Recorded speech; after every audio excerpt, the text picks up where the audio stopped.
Well, hello there. Hello, everybody. Welcome to another Wednesday with the real football fans of New Jersey.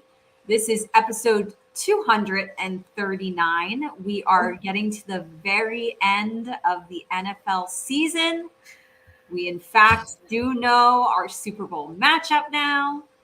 I knew I had a bad gut feeling when I picked the Philadelphia Eagles to win. You put it into the atmosphere, Put it into the atmosphere. We will not, just a heads up, we will not be giving you our Super Bowl picks this week. Obviously, going into this weekend is not the Super Bowl. We've got the Pro Bowl. We've got a week off from actual NFL games, and we will give you our picks next week and go over Super Bowl coverage leading up to the big game next Wednesday. But tonight, we do still have a good one. We do still have predictions to make in the world of the NFL. We've got great stories in the world of housewives. But let's kick off this show with some questions that you guys submitted to us. So we did ask you guys for questions on our social media pages, and we have 3 good ones for you all that we are going to go over now. So question number 1, this is kind of looking ahead into the future for next season in the NFL. But who do you think will be the New York Jets starting quarterback next season? That is a that is. So I must say, before I answer the question, I think that the Jets have the shittiest situation with quarterback going into this season because they're not going to get someone in the draft. They're not, their pick isn't low enough. They probably don't have enough like real estate or anything to move up in the draft. Really, like they could never go to that number 1 spot. Probably, you're not going to be successful with Zach Wilson. You're not going to be successful with Mike White. And then if you bring in a veteran like Aaron Rodgers or Derek Carr, they're going to be a Band-Aid for maybe 3 to 4 seasons. Derek Carr might be a year season longer than Aaron Rodgers. That's stretching it, in my opinion. So I think all 3 scenarios suck for them, but they have to go with one of those scenarios. So I will be moving to one of them, and I'm going to go with the final one. I think they're going to make a run for Aaron Rodgers, and I think they're going to have him for 2 seasons, maybe. At most. So, and I think a lot of it is going to have to do with the Jets were flying high early in this season. You know, they were making moves in the offseason. They have a Super Bowl winning defense, in my opinion. Really, really do. They've got some areas on offense that are higher than others. They drafted amazing rookies this past draft. So I think they're hungry to finish what they started this year, and that's making a run for the playoffs, making a run for the Super Bowl. So in their eyes, they're going to do anything they want, and I think they're going to try to go for Aaron Rodgers in that. And I'm not saying that is the answer for them because, again, I think all 3 scenarios suck for them. But I am going with scenario C for them, and I'm going to go with instead. I know there's a couple of names out there, but I think it's probably between Aaron Rodgers and Derek Carr, and I'm going to go with Aaron Rodgers on this one. All right. Well, Aaron Rodgers is not my answer, but I definitely agree with certain things that you said, mainly being the Jets are going to hardcore go after Aaron Rodgers. I just don't think Aaron Rodgers in a million years is going to agree to go to the New York Jets. That's what I think that is going to be. I don't think a lot of people are going to want to go to the Jets. I mean, look at the quarterback situation. Now, I do also want to give them credit. Like you said, they've got a Super Bowl winning a defense that's capable of, playing at a Super Bowl caliber level. They have, like I said, drafted great young players this past draft. They have pieces. They have a great new young wide receiver in Garrett Wilson. They have exciting things about the team.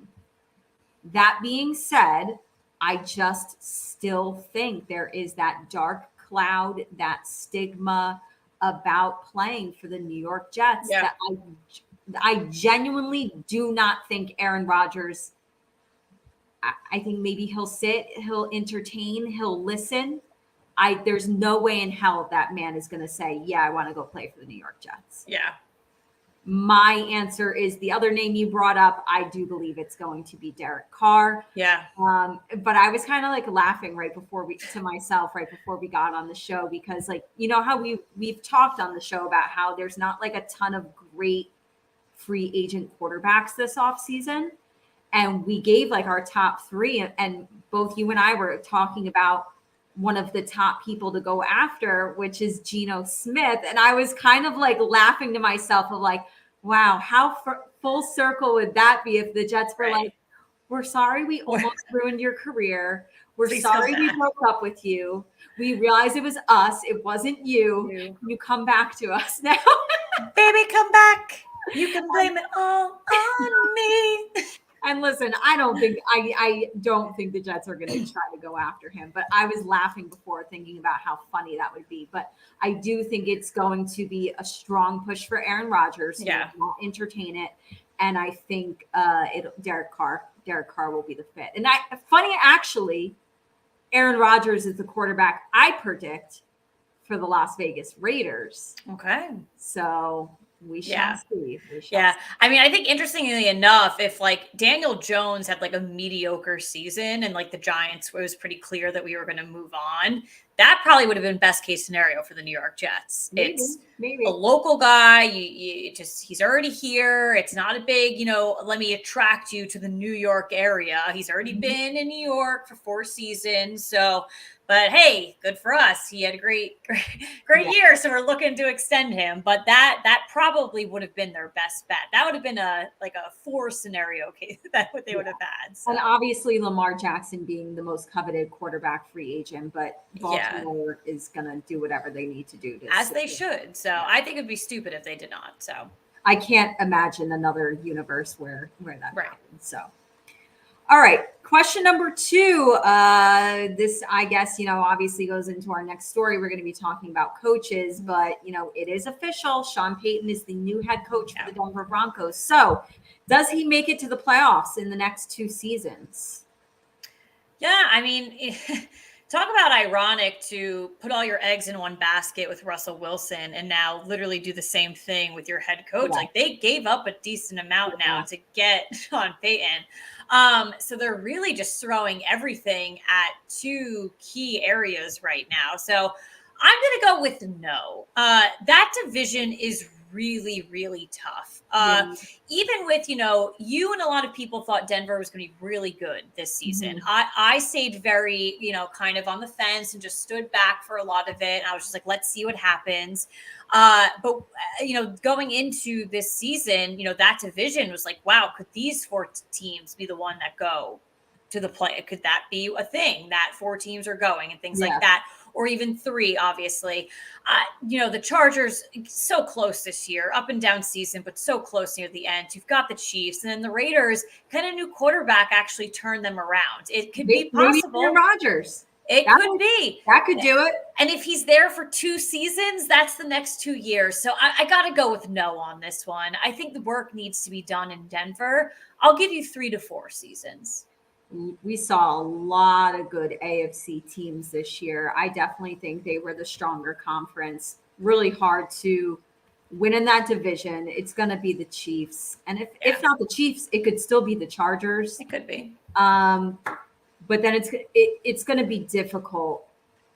I think it's going to be difficult for the next couple seasons with guys like Joe Burrow and Josh Allen and Patrick Mahomes and Justin Herbert. I think it's going to be really difficult. Even though there's 3 wild card teams now, I think it's going to be really tough to lock down a wild card spot in the AFC. Yeah. So I'm going to go no. I'm going to go no as well. Could they turn things around? I don't think it could get much worse than this year. In the end, I was labeling them like not only the biggest disappointment, but to me, I was like, they might be the worst team in football. Yeah. So I don't think it could get worse, but I think it's going to be very difficult in the next 2 years to get to the expectations that some people really had for them. Yeah. So we'll find out. We'll see. All right. Question number 3. This is not one of our big stories. And you know what? I feel fine about that because we gave this big story last year and it kind of feels like I don't know. It's a big deal, but we're talking about Tom It's Brady. like Groundhog Day. Yeah, we're Which talking. is And you know tomorrow. what? We're talking about Tom Brady. He announced his retirement this morning, and I kind of appreciate the way that he did it because he went to his Instagram, he posted a video, and he was just like, "Listen, we only need like one big hoopla for me, like retiring like last year, where I gave you this whole like long-winded essay, and like we made it a big stink, and now I'm just gonna like." He was like, "I'm gonna hit the record button, and like I'm just gonna." He looked like he was on the beach, and he was just kind of like chilling, and was just like, "This is it," like whatever. I appreciated that he went about it and didn't make it like such a big stink again, because this was just 1 year ago that we were going through this. So that being said, do you think Tom Brady should have retired right now? Should he have just retired last year? Or should he have kept playing beyond this season? What are your thoughts about this? Yeah, I mean, I joked about the Groundhog Day thing because Groundhog's Day is tomorrow. So I thought that was funny. Like, it's just over and over again. He's on the 1st. It's Groundhog Day is on February 2nd. So I woke up today too thinking it was Groundhog's Day. Maybe again it was Tom Brady messing with me. No, it is tomorrow. So we will find out tomorrow, people.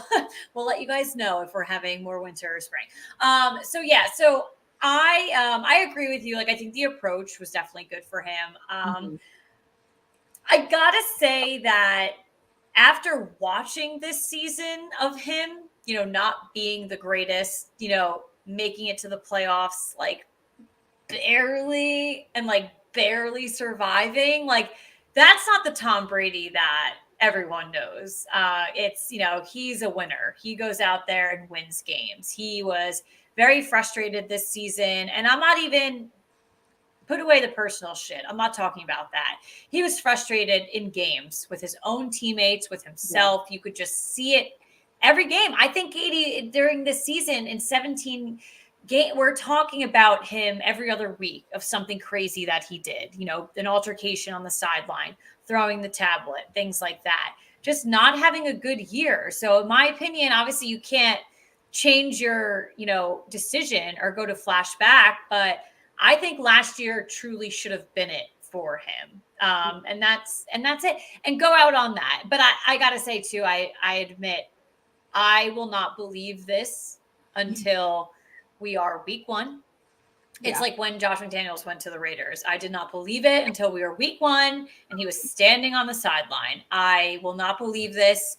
I'll give it to like week 2 or week 3 because players pop up randomly out of the woodwork. So I will not believe his retirement until we are in the 2023 season. So I would say that if he was just going to retire now, then he might as well have just stayed retired last year. Obviously, we saw what it did to his marriage. It saw what it did to his personal life. But I understood when he unretired. I understood. I felt like I understood why, because I felt like there was unfinished business. I mean, and he had to have believed that as well. Right. The Buccaneers were my preseason pick to make it to the Super Bowl. So like I was already thinking like unfinished business. He could still chase the ring. He probably thought the same thing. And then this season happened, which I don't think many of us could have predicted that it would be not so great. But that's why I would have just liked to have seen him kept going. Maybe go join another team. I got to be honest with you. It was just yesterday when I was saying that, and I didn't think he was going to retire. I really didn't. So I was just yesterday saying, I think it's going to be Aaron Rodgers or Tom Brady playing for the Raiders next year. Yeah. And I knew that he wasn't, it sounded like he definitely was not going back to Tampa Bay. And I was like, all right, like, even if it's just for like a year and you just pick which team you want to go to. I mean, you're Tom Brady, pick where you want to go. Yeah. Go and like try to make one last run at it, maybe 2 more seasons. I thought he could have kept playing and I thought he could have still been chasing a ring. But if you were just going to hang your hat after this one, you should have just hung your hat. Helmet after last one. So I don't know. I really didn't think he was going to retire. I really thought he was going to keep going. Well, we'll see. Like I said, I'm not convinced yet. I'm not. All righty. Well, obviously, thank you guys as always for throwing your questions at us. We are live on Facebook, YouTube, and Twitter right now. If you have questions or you want to respond to anything that we go over tonight, go ahead. I've got the comment section up. We will engage with you guys. So go ahead and pop anything you got in there. So let's move over to football. So we are talking first. We've got our coaching tracker. So a lot of moving and grooving here. So we've got some new hires here. So Ryan Nielsen, defensive coordinator for Atlanta. We got Frank Wright, head coach for Carolina. Kellen Moore, offensive coordinator for the Chargers. Mike LaFleur, offensive coordinator for the Rams. Vic Fangio, defensive coordinator for Miami. Bill O'Brien, so he is exiting Alabama. Thank fucking God. Really shitty season from Bill. So, but good riddance to you, Bill. Going over to New England, so he'll still see some familiar faces there. Nathaniel Hackett, offensive coordinator for the New York Jets. So that's where kind of that like Aaron Rodgers buzz goes. A lot of people think the Jets strictly made that move to entice Aaron Rodgers to come and be connected again and rejoin working with Nathaniel Hackett. Yeah, which can prove my theory that the Jets will kind of do whatever it takes at this point. They will. So. They will. They're going to pull out all the freaking stops for the guy. And I'm telling you, he'll sit, he'll listen, he'll say, thank you very much. No, I'm not coming. We shall see. So Denver and New Orleans agreed to a trade that will make Sean Payton the new head coach for Denver. They will also get a third-round draft pick in return. New Orleans will receive a 2023 first-round draft pick and a second-round pick in 2024. Wow. So again, kind of just going all in on Russell Wilson, going in all in on Sean Payton. So how great is that for New Orleans to get this? They need. I mean, it's not like it's not like Sean Payton left and he was ever going to come back to them. Right. No. To still be able to get a first round draft pick. Yep. Insane. I mean, that's huge. Yeah. I do think this shows though, I think the Saints organization was kind of holding on to a little bit of hope that Sean Payton would return, that maybe it was a bit of a hiatus because they're holding this capital not against him, against other teams from going in and tapping him. So I think that there was a little soft hope spot for them. It's no offense to him because Sean Payton's an amazing coach. But if I were a New Orleans Saints fan, I would say if we can have a first round draft pick and a second rounder in the following, let him go. We'll take that. We will absolutely take that. So goodbye. 100%. All right. This is not one of mine. It is my favorite. D'Amico Ryans, head coach for the Houston Texans. I love Ryans as a head coach, option. I just saw it great potential, really, really like it. I hope that it works out in Houston. That's my biggest thing. But I absolutely love, him in the head coaching position. So I just hope that it really does work out for him in Houston. Yeah, I mean, this is back-to-back off seasons where we've seen the defensive coordinator for the San Francisco 49ers leave the organization for head coaching positions. Well-deserved. We saw Robert Saleh go to the New York Jets, a team that is not easy to be the head coach for. And we've seen some bright spots, but we've seen a lot of, not so great shining moments. And so D'Amico Ryans is not taking over a successful franchise either. So it's going to be a challenge. And you hope for the best for him. He did, former player, used to play for the Houston Texans. Yep. My favorite thing about him is that he turned down the interview for the head coaching spot for the Arizona Cardinals because he favored the Houston job better. Which just kind of makes me laugh because in my mind, I just want to be okay, the reason was because he was with the 49ers and he's like, F Arizona, I'm not going to try to help you beat the 49ers twice a year. It's In my mind, I'm like, I hope that was his like main reason. Like, I'm not giving you my secrets. No. Like, because that's what you hope. Like, you never want to see like Right. a Giants coordinator leave and then go to like the Eagles or the Cowboys or the Commanders. So in my mind, I'm like, yeah, you cancel that interview to me. Yeah. You go, boy. Well, I always like think about it. It's like I get it, these people, like it's their job, like everything like that. I always think of coaches and players, and like players too, like going to, a rival, or even like say you grew up a Giants fan, but then like you get drafted by the Eagles and you're just like, oh shit. You know what I mean? Like, but again, like I know it's like your job. So it's like that's their careers, but like I don't know if I'd be able to like mentally go past that. I'd be like, I don't know. Like James Bradbury killed us this year. And that's but like he went to the enemy and he knows how we run the offense. And so he was able to exploit that. And it's like, yeah, if you do go to the enemy, like you're going to know some insider trading shit. But like you're going to the enemy. You don't do that. Just don't do that. Oh, she's frozen. And her face looks hilarious. Okay, well, we'll see how frozen she is. But the other, those were all the new hires. We do still have head coach openings remaining with two teams. We have the Arizona Cardinals and the Indianapolis Colts have yet to select their new head coaches. Kind of some rumors swirling around for both teams. Seems like Brian Flores could be a potential option for Arizona, and that Ben Johnson or Eric Bieniemy could be a potential fit for the Indy opening. She is still frozen. I have to take a picture of her face. Hold on. Oh, she's back. Damn it. I think.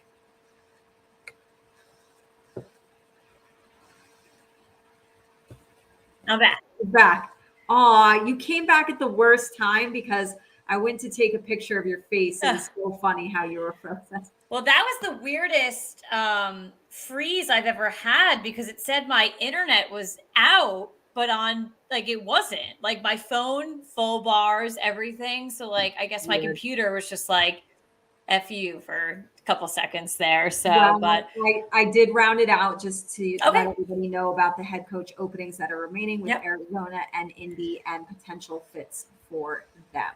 Yep. So with that being said, let's get into our second big story of the night in the world of football. Of course, we are talking about the AFC and NFC championship games, our thoughts, how we feel. Obviously, you guys know how we feel about the first game.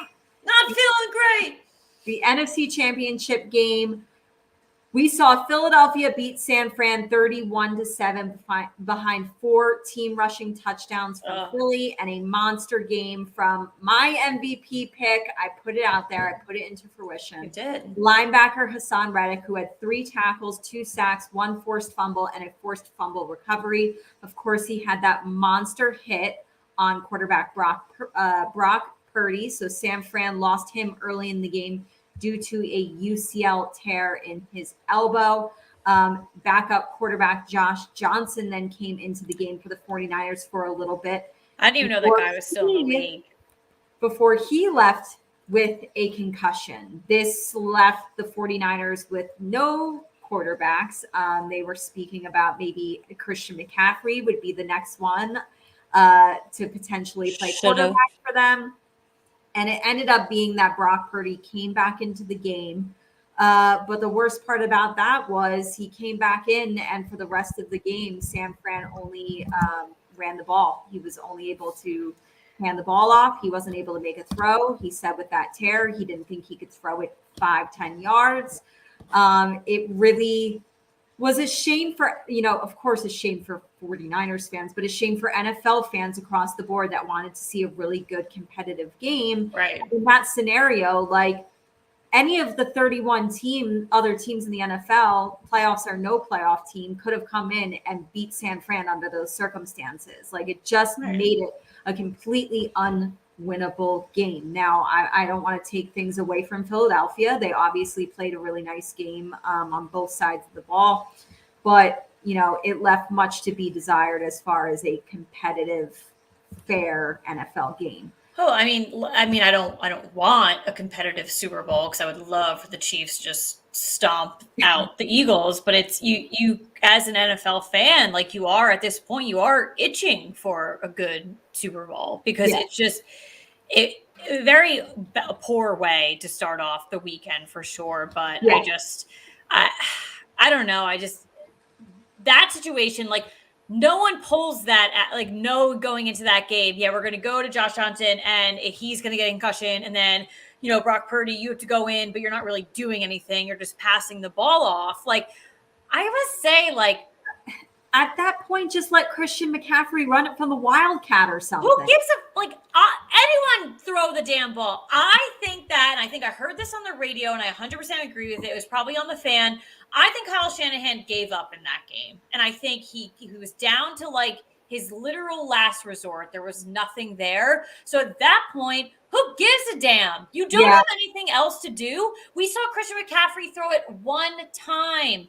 Yeah. He actually, kid has a cannon. He threw it pretty far. No one was there, but he threw it. Like, who just try new things? Nothing was happening. Nothing. They were never going to win the game. So just fuck it. Literally fuck it. But I mean, like, imagine being a defense going up in offense, knowing 100% that they're going to run the ball every single time. If you were a cornerback, you should have just been like, I don't know, gotten to the sitting position and like meditated or sang Kumbaya and like friggin' just hung out because there was nothing to do. Right. So it was very disappointing.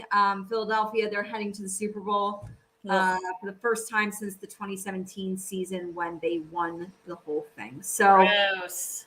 Yeah, there we have it. Let's just go on to the AFC Championship game. This was obviously a much better, much more competitive one. These teams love to play each other to just 3 points, like every time they play. But this time, Kansas City got the better of the Cincinnati Bengals by winning 23-20 on a last-second 45-yard field goal by Harrison Butker. That kick was set up by a good run from Patrick Mahomes, and he was, going out of bounds and ended up getting she's frozen again. He ended up getting a hit late, which caused a 15-yard, very costly penalty that obviously ended up setting them up to attempt that 45-yard field goal and to ultimately win the game. So despite being banged up, obviously we know Patrick Mahomes suffered that ankle injury in the divisional round. But besides being banged up and missing 3 of his wide receivers due to injury, Mahomes threw for 326 yards and 2 touchdowns. While the defense did their job, they sacked Joe Burrow 5 times. She's back. And this will be Kansas City's 3rd trip to the Super Bowl in the last 4 seasons. That was their 5th straight AFC Championship game. Absolutely unbelievable. We both picked the Cincinnati Bengals to win this one. A lot of people had the Bengals winning this. Of course, like we said, you were frozen, but we didn't know what to expect from Patrick Mahomes with that injury. It came out and he had a monster game. So, you still wish he was going to be 100% healthy for the Super Bowl game. He's going to be facing a very tough Philadelphia defense. But a banged up Patrick Mahomes is still pretty much better than a lot of other quarterback options. Yeah. I'm hoping and thinking and praying that I'm praying for 2 things. Either we just see Kansas City blow out Philadelphia, or we see a good game and Kansas City still wins. Right. That's what we're hoping and praying for. But yeah. Listen, like it's like crappy to say, but like, it's because you want Kansas City to win, but like the Eagles, are they on this weird trend of like they got to Daniel Jones within 5 seconds of that game, and he was running for his life. They get to Brock Purdy immediately, and unfortunately they injure him. Yeah. Patrick Mahomes might have had a good game, Katie, but he still is injured. One bad hit. His line is going to need to really hardcore protect him against that Philly pass rush because one big hit, one bad hit from Hassan Reddick, And, like he took out Brock Purdy. He could take out Patrick Mahomes. Like, so this game could get ugly. We'll get into it more next week, but if I don't know if this trend line is a thing, it could. But all hail the Chiefs. Give them all of that. We got the number 1 seed against the number 1 seed. And I know this is not a great scenario overall. It's like the two evils. You've got Patrick Mahomes's wife and brother that America can't stand. And then you have the Philadelphia Eagles that America can't stand. So, oh my God, his brother. So his wife. Is a bit of a lose-lose situation for a lot of people, but obviously we are going to be big-time Chiefs fans. Well, the wife has been like MIA a little bit. She's got 2 kids now. They've been a little bit quieter this season. But his brother came out after the win. And I just, it's just like he goes live and like, he's with people. It's not good. Like if I have to watch Jackson Mahomes make TikToks and dance and celebrate and post annoying things on social media for the next year, if that means that Kansas City beats the Philadelphia Eagles, sign me up for it. I don't care. I know. It's it takes like years off my life. And so does the Super Bowl. It'll take years. It does take. It's a lose-lose.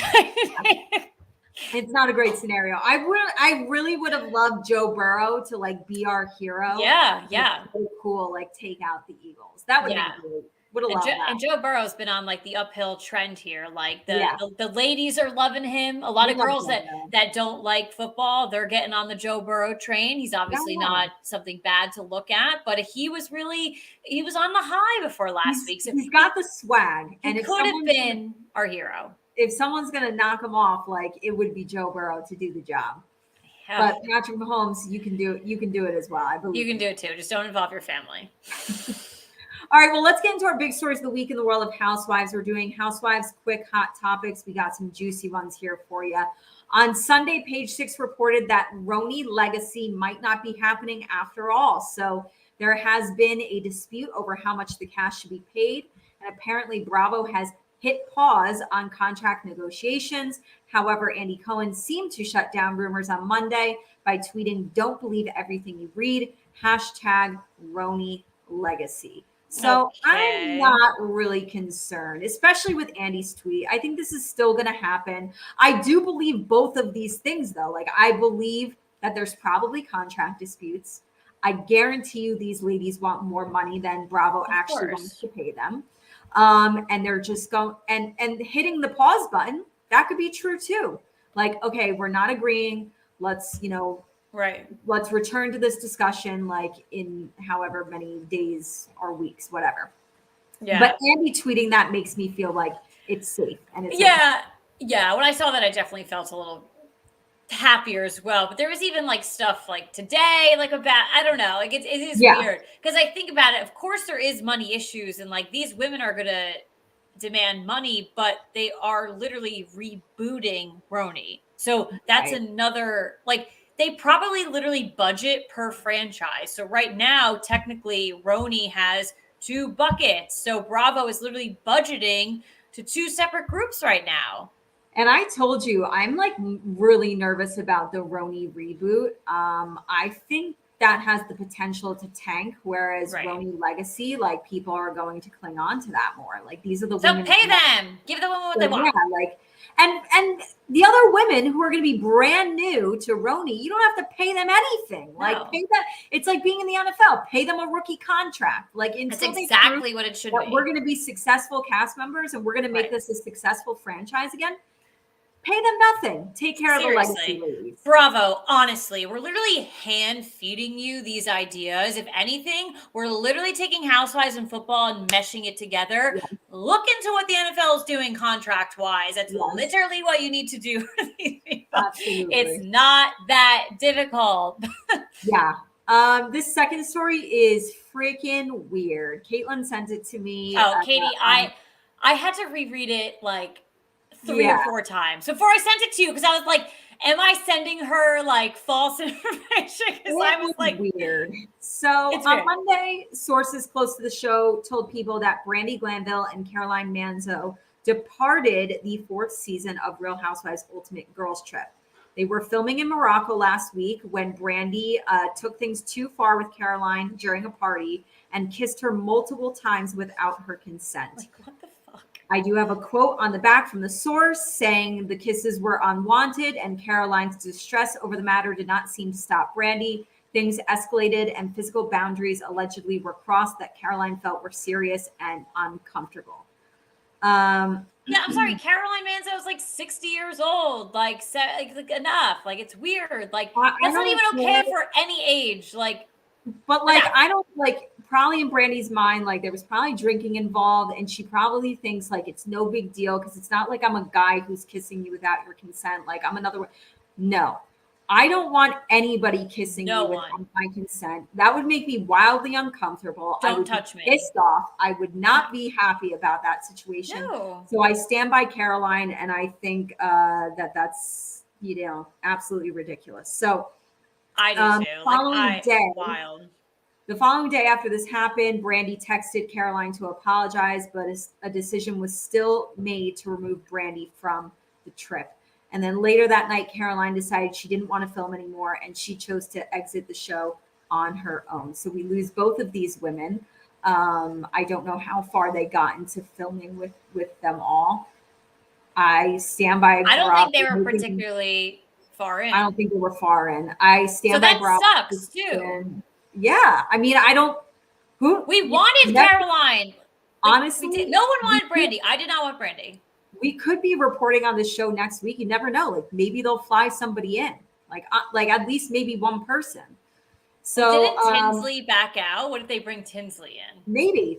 Like honestly, at this point, like they should just fly somebody in because you're automatically just losing two big people. Yeah. And I stand by Bravo's decision to get rid of Brandy. And I understand on like whatever Caroline felt, staying, not staying, I agree with her. I'd be pissed too. And then if she felt like leaving was what she wanted to do, I stand by that as well. I stand by it too, because I think they are early in. So Katie, you put yourself in Caroline's shoes. Yeah, the culprit leaves, but now you have to just continue on with like, in my mind, I'd be like, what if another one of these young dumb people is like weird with, I just think it's so like been in the housewives world for so long time that I feel like an incident like this so early on, now that she's finally back, she's out. Could have been like, wait, you know what? This shit is not for me anymore. I'm out. And that, So this past week, Nina Ali from Real Housewives of Dubai confirmed on Instagram that she would not be returning to the franchise's second season, which is supposed to begin filming in the upcoming months. I do have a quote from her. She said, "It was an honor to be a part of the debut season of the Real Housewives of Dubai and to help Bravo bring this beloved franchise to the city I call home. I'm grateful to the network, Andy Cohen, and the team at Truly Original for welcoming me into this extended family and for embracing the diversity of riches Dubai has to offer. 2023 has already brought many exciting opportunities my way, including an emerging new business, new home, and new adventures. So for now, moving my attention away from the show will allow myself the space to focus on new challenges." And then at BravoCon in October, actually, a lot of the Dubai women were there. Nina attended. She did express interest. The women didn't know if they were going to come back for a second season or not at that point. But she did express interest in participating in season 2. But obviously, she has since changed her mind. Dubai, I don't care if you're coming back for season 2. You reportedly are. I will not be watching it. I never finished watching season 1. I think I made it about 5 excruciatingly boring episodes. I can't even pick Nina, to be honest, can't even pick Nina out of the lineup. And that was I had to Google not liking it. I remember telling you one of my reasons was I was like, I'm not connecting with any of these women that I've watched 5 episodes now, and I don't know any of their names. Like, that's how bad it was, where it was just like, you guys are just unforgettable characters. I'm surprised they're getting a second season. Me too. I guess I'll just stand by that and say I will be surprised if the second season sees any success, and I don't think they'll get a third season. No. Yeah. I mean, honestly, I had seen a tweet about this, and then we obviously were doing the story. I had to straight up Google who Nina was. And we Well, bought like, it's not like there's like 30 women on a show. Like, yeah. Katie, I could pick out, like, I I used to watch think The Bachelor, and there was 30 women on The Bachelor. Like, I could pick out Nina, those women easily. I think Nina was that one who I kept telling you looked so much like the other one. So Yes. that always confused me. I think her The name two was of them. Sarah. So I think Sarah and Nina looked alike, Yes. and they couldn't keep their story straight. No. And I was just like, I'm so uninterested in these people. Like, I really am. And the one was like a social media influencer. I think that's the other one. I don't I think feel like that's they her. all were. I don't know. I don't know. It's not. I'm telling you, mark my words now. They will not see season 3. They will not. No. Season 1 sucked. So Yeah. whew, well, that's what we got for Housewives this evening. So let's go ahead and get into our game. So obviously, again, we are going to talk all things Super Bowl next week because we are actually leading into the Pro Bowl this weekend. So we are going to talk about NFL honors. So our game is called our NFL Awards Go To. So the NFL honors are going to take place next Thursday. So we are going to give our final winner predictions for MVP, Offensive Player of the Year, Defensive Player of the Year, Offensive Rookie of the Year, Defensive Rookie of the Year, Comeback Player of the Year, and Coach of the Year. So we are going to walk through all of these, and my dumb self did not. Ooh, I just knocked over my microphone. I did not. I forgot to write one down, but I see it real quick. Okay, so all right, so let's just go through all of them. We'll go back and forth. So MVP, Yeah. Katie, who do you have? Yeah, it was like, I think it was like midway through the season where I switched from Josh Allen as my like mid-season or early season MVP pick to Kansas City quarterback Patrick Mahomes. So he finished the regular season first in passing yards with 5,250 yards, which when you think about the career that Patrick Mahomes has, that's the most passing yards he's ever had in a regular season. He also finished first in touchdowns with 41. And Patrick Mahomes was the MVP last year. And all of his stats this season were better than last year's season, stats. So I feel like that should solidify his spot as the MVP. Yeah. Listen, couldn't agree more. Patrick Mahomes, obviously. I think a close runner up, though, and I would love to give just kind of like a little like nod to Jalen Hurts. Really loved what we saw from him this season. I think I was very much back and forth between the two of them. But again, like looking back at those stats and to see Patrick Mahomes like outperform himself. You know, I remember going into this season, we were looking like a guy like Cooper Kupp, and we were like, can Cooper Kupp outperform himself last year? And we thought he could. Obviously, unfortunately, things didn't pan out. But you know, that's hard to do, to come in and have a monster season in the NFL and beat yourself. And it's no like bad thing to these guys when they don't beat themselves after a monster season because it's really difficult to do. So yeah, throwing for over 5,000 passing yards in a regular season is not something, you know, usually there's a lot of seasons where we'll see like the top guy passing yards and it's under 5,000 yards. Like it is not an easy thing to do. We've had plenty of seasons where we have not had a 5,000 passing yard quarterback. So I think that stat alone is huge. yeah, and actually, I'm actually going to do this too for the people. I want to read out the finalists. Okay. Yeah, so I didn't do that for the first one. So sorry. But the finalists are, so just so you aware, for most valuable player, are Josh Allen, Joe Burrow, Jalen Hurts, Justin Jefferson, and Patrick Mahomes. So shout out to Justin Jefferson. Seeing him as a finalist there. Yep. All right, so let's move over to Offensive Player of the Year. Your finalists are Tyreek Hill, Jalen Hurts, Justin Jefferson, and Patrick Mahomes. Katie, who do you got here? Well, speaking of, hats off to him for being in the MVP race, but I'm going to give him Offensive Player of the Year, Minnesota wide receiver Justin Jefferson.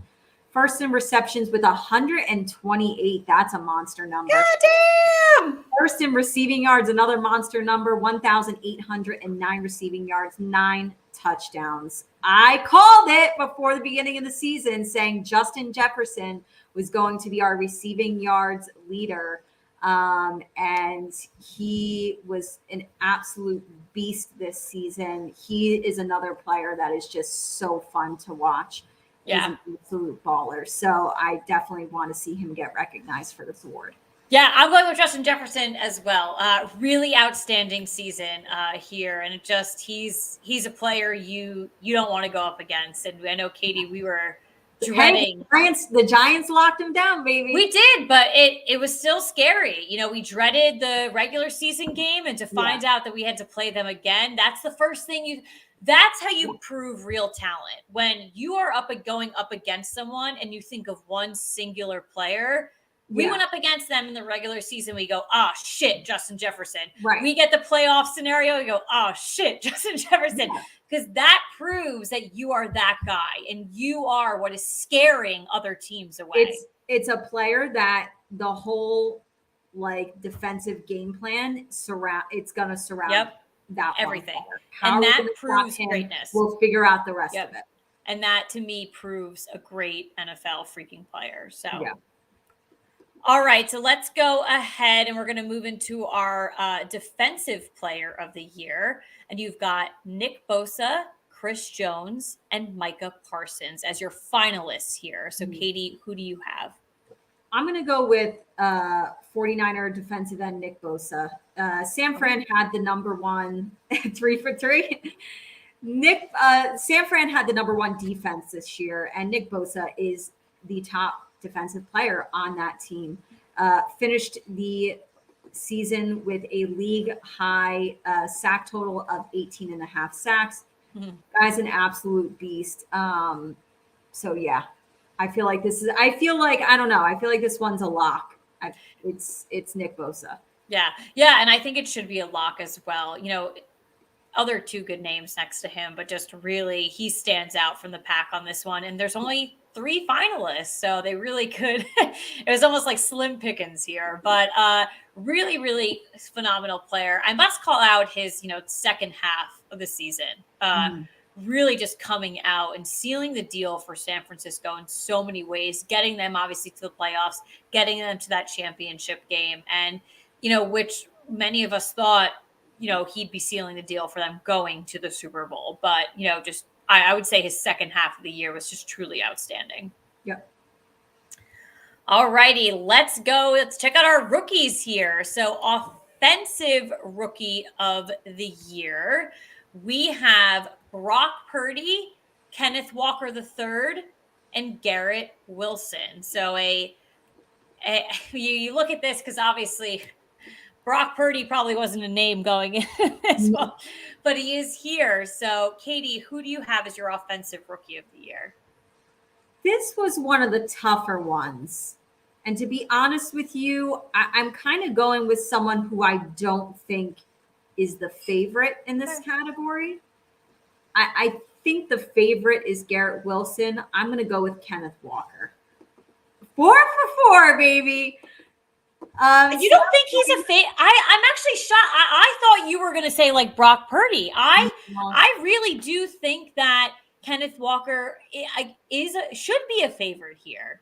Yeah, I think it's going to go to Garrett Wilson, but my pick is Seattle running back Kenneth Walker. 1,050 rush yards, 9 rushing touchdowns. Do you want to know what I think is maybe, to me, might sound silly, but I think this is one of the most impressive stats from his rookie season based on the amount of carries he had, everything like that, and being a rookie running back and carrying that load.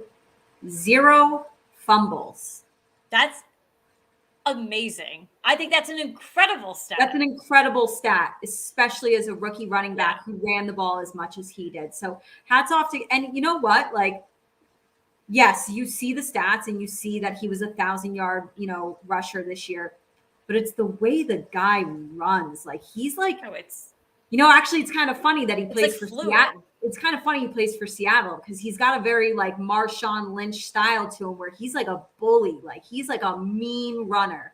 So I really like Kenneth Walker a lot. He's a scary dude, and I'm going to enjoy watching him play football. Like he's going to be a top fantasy look at running back for next year.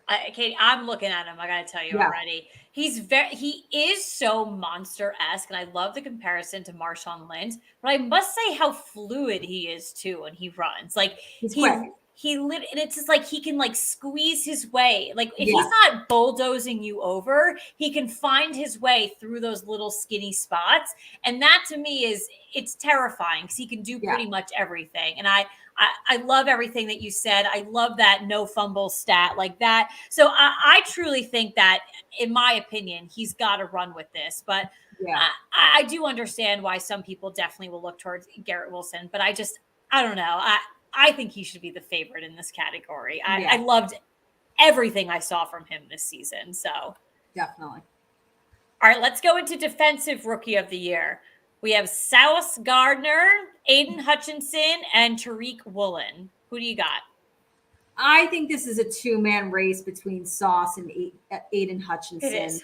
And, that's great because these teams, they put a lot of draft capital in them, took them very early in the first round of the NFL draft, and these guys panned out for them. It panned out for two franchises that, they need players. Like, they need to land these top picks in the draft, and they did so, and they were huge for their teams this year. I'm going to go with Jets cornerback Sauce Gardner.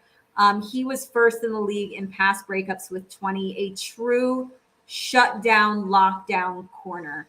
And when you can find one of those in this league, they're like gold. And Sauce is gold to the New York Jets. Yeah, our first different one. I do agree with you though.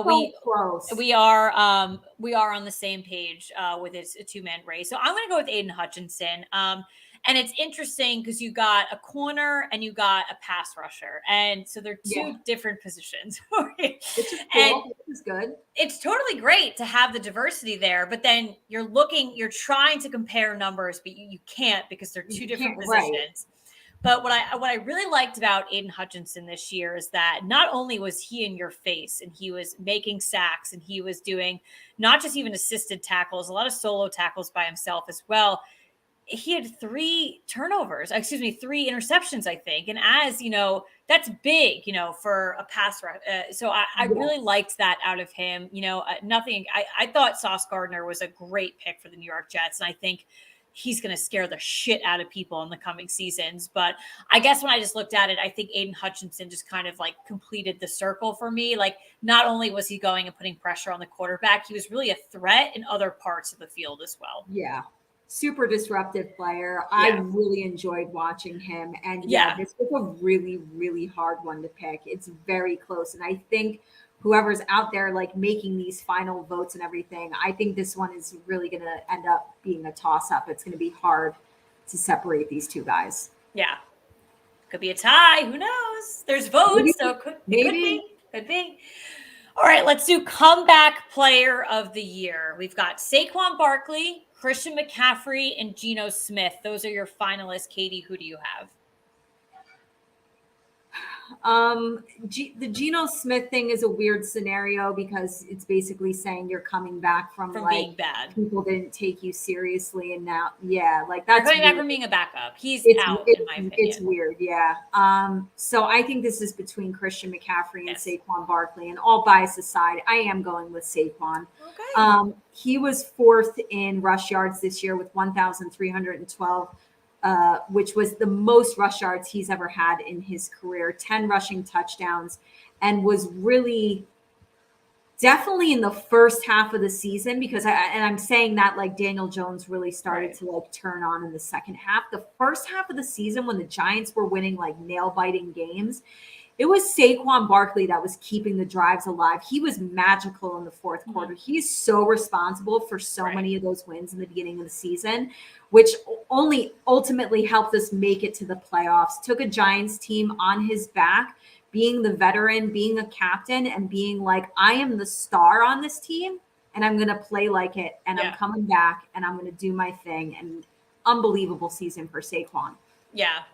Well, I'm not going with Saquon, but I do want to say, like, non-bias here. And this might have not been the sexy pick or for people to vote on.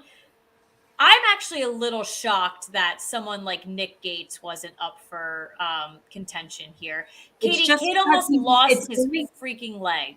Unfortunately, and I hate to say this, but it's only because like Giants fans know who Nick Gates is, and a lot of like the NFL world doesn't necessarily, and so like and I agree with you on that one is not gonna like come to the forefront. Unfortunately, that's and I agree with you, but when we look at these awards like all the time, like, like the two of us are pulling for defensive players to get MVP and things like that. I think the NFL and the people who are voting on this and looking at, they got to be more open-minded, because to me, that obviously, like, I'm not trying to, well, it is actually a great comparison because Alex Smith went through the same thing. He did not come back after one season, but and Nick Gates, same thing, literally almost lost his leg and comes back and shows up for the New York Giants. And I am trying to put my bias away, because I totally understand what you're saying, that it's not a huge community thing that people are going to know who he is. But I look at these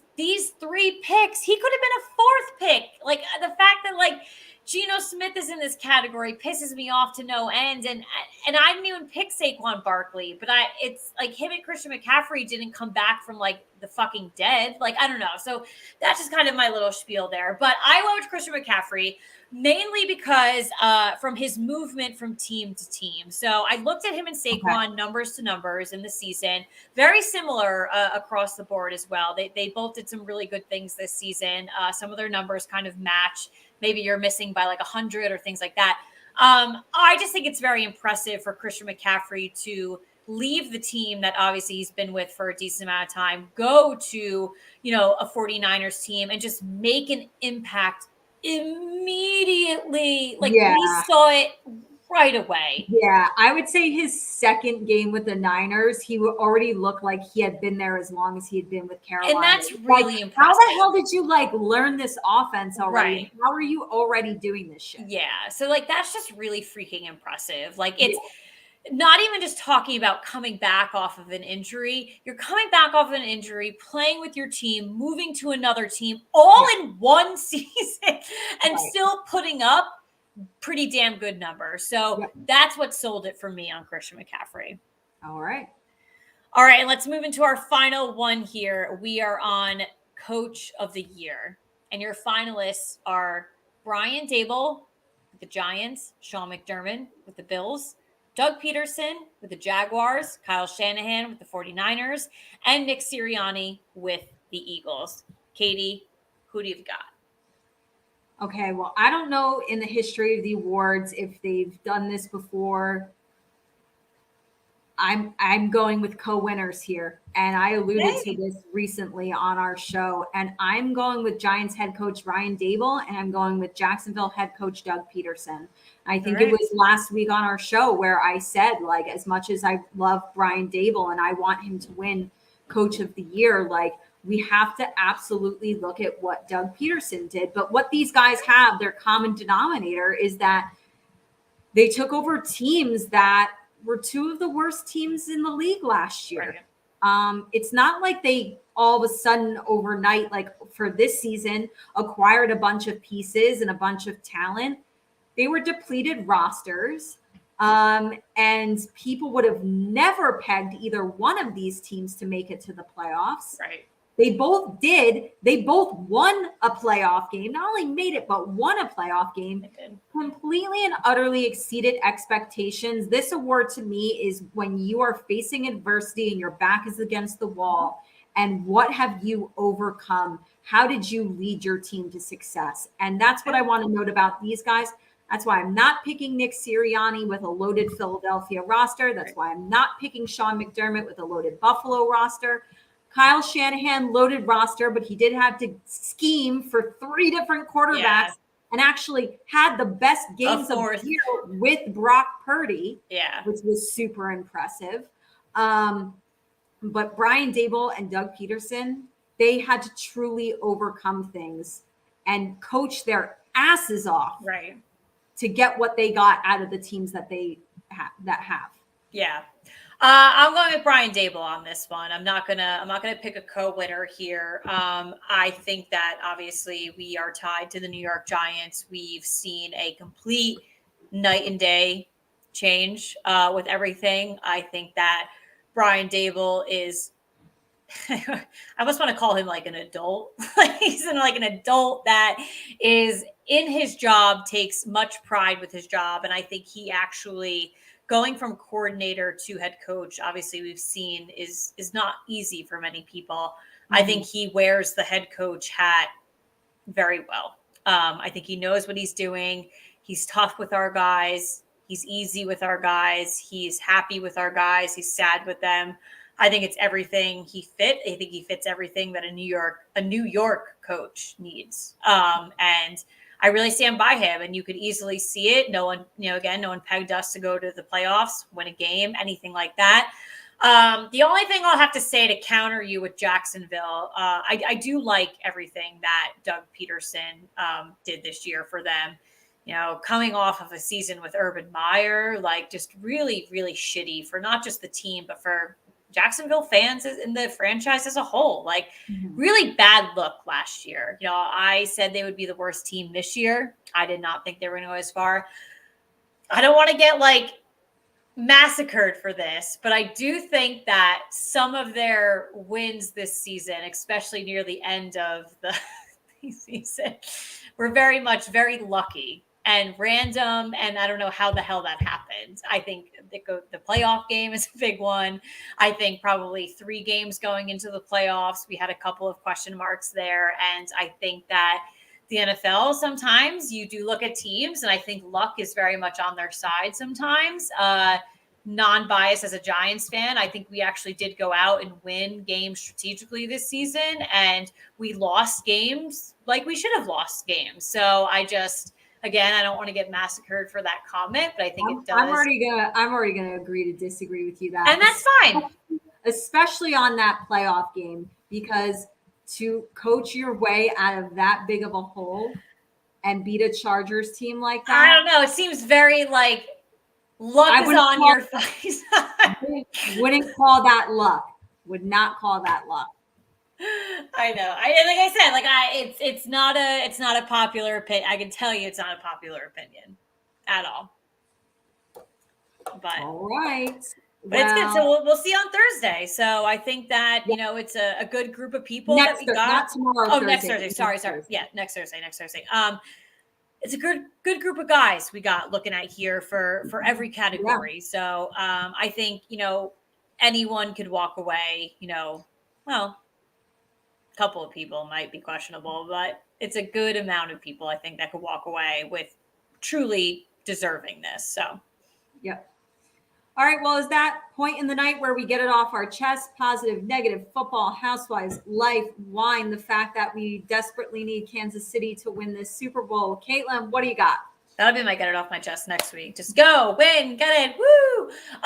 Yeah. So I am going off of me saying that, Jacksonville maybe won a couple of games by luck.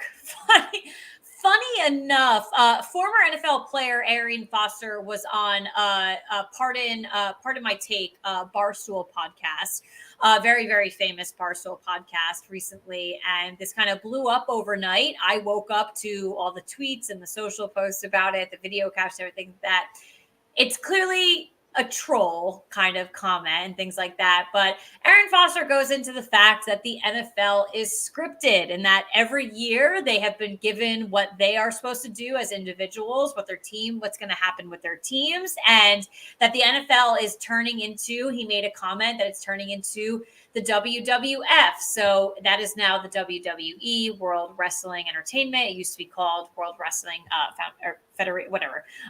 Foundation, Federation, whatever.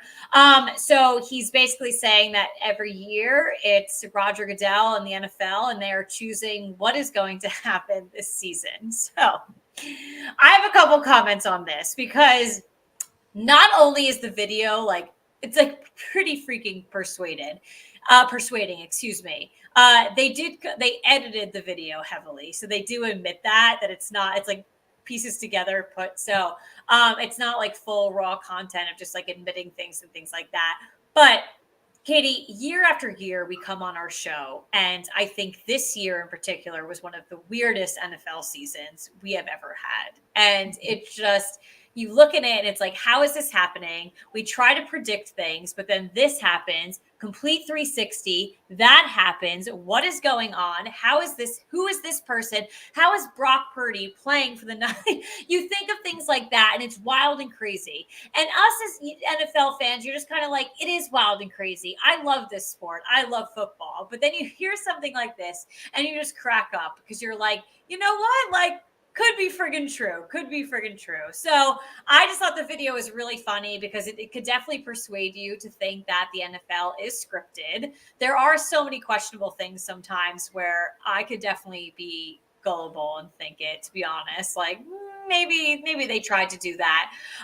But with that being said, if you have not already, get over on Instagram. I think like NFL Memes was doing some things. Go over on actual Twitter and go to Part of My Take, their actual tweet.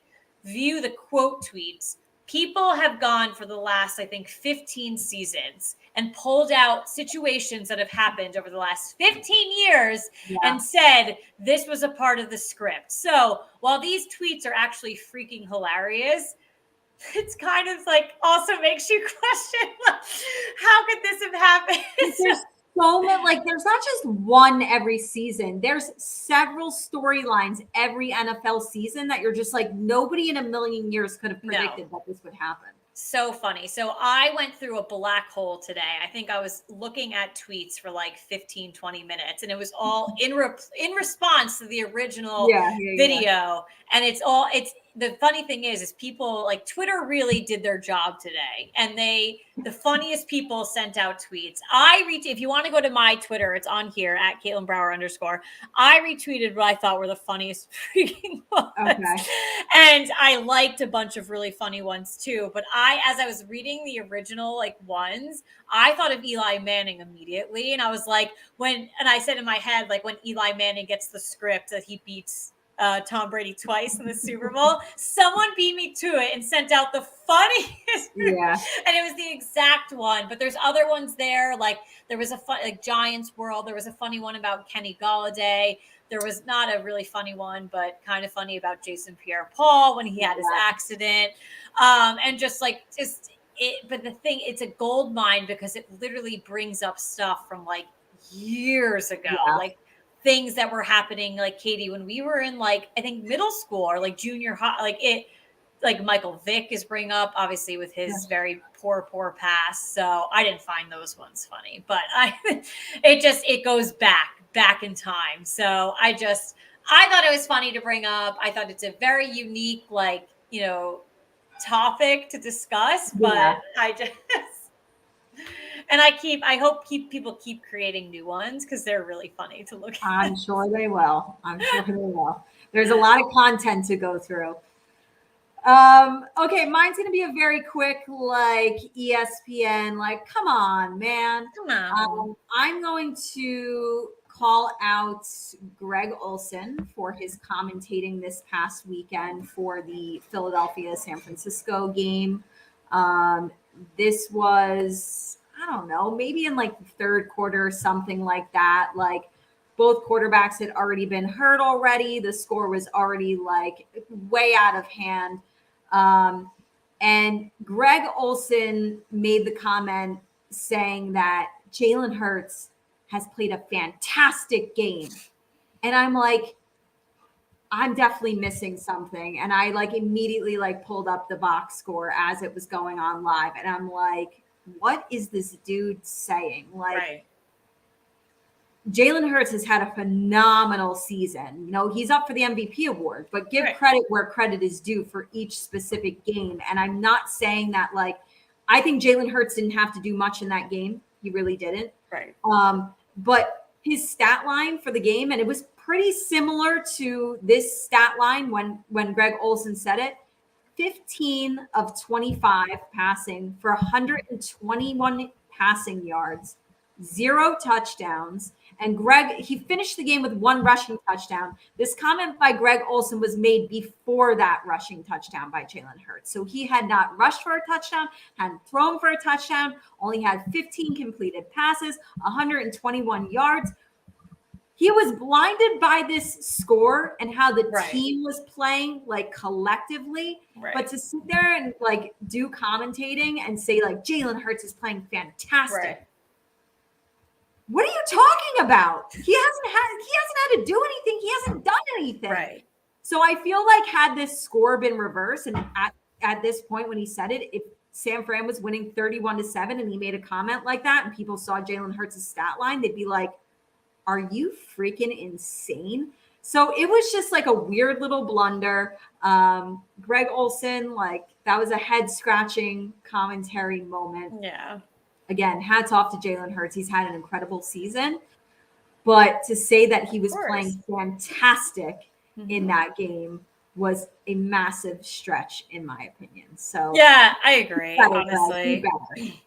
And the thing is, like, we get so many different commentators throughout the season. How many games are going on at one time? You've got your local commentator, you got things like that. And Greg Olsen actually is a local commentator for the Giants. So we've seen him a couple times this season. And it's just, like, you're used to mediocrity, obviously, and, like, throughout the season, but, like, we're a championship Sunday, and, like, you were selected to be the commentators, and I gotta tell you, it was shit later in that night too. Like, I did not like Tony Romo on Sunday night either.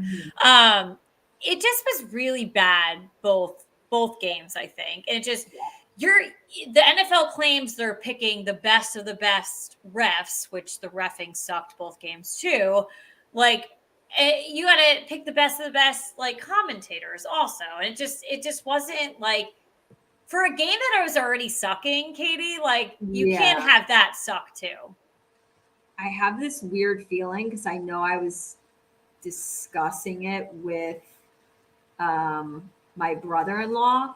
Yes. Okay. I'm pretty sure, speaking of, I think Kevin Burkhardt and Greg Olsen are commentating the Super Bowl. Well, they better get their shit Fox, together. And they are Fox commentators. I do know Fox has the Super Bowl. Yep. I think these are our Super Bowl commentators, and I just don't think they're Super Bowl caliber. But don't Joe Buck and Troy Aikman do Fox too? I don't know, but I'm just saying. I think I'm pretty sure. Listen, I'm not asking for Joe Buck and Troy. I'm not. Yeah, it is. It's them. Yep. Kevin Burkhardt and Greg Olsen are your Super Bowl commentators. So let me just get it off my chest by saying, Greg, this is the big game next weekend. Watch what you say. Maybe we should just mute the TVs and we don't listen to the commentation. We could do that. There you have it. All righty. Well, as always, thank you guys for tuning in to the Real Football Fans of New Jersey. A couple things you do not want to miss.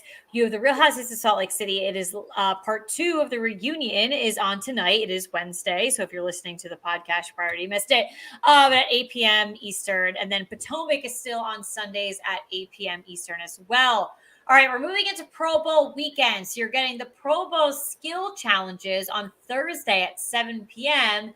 And this year, obviously, the Pro Bowl has shifted. You're not getting an actual game.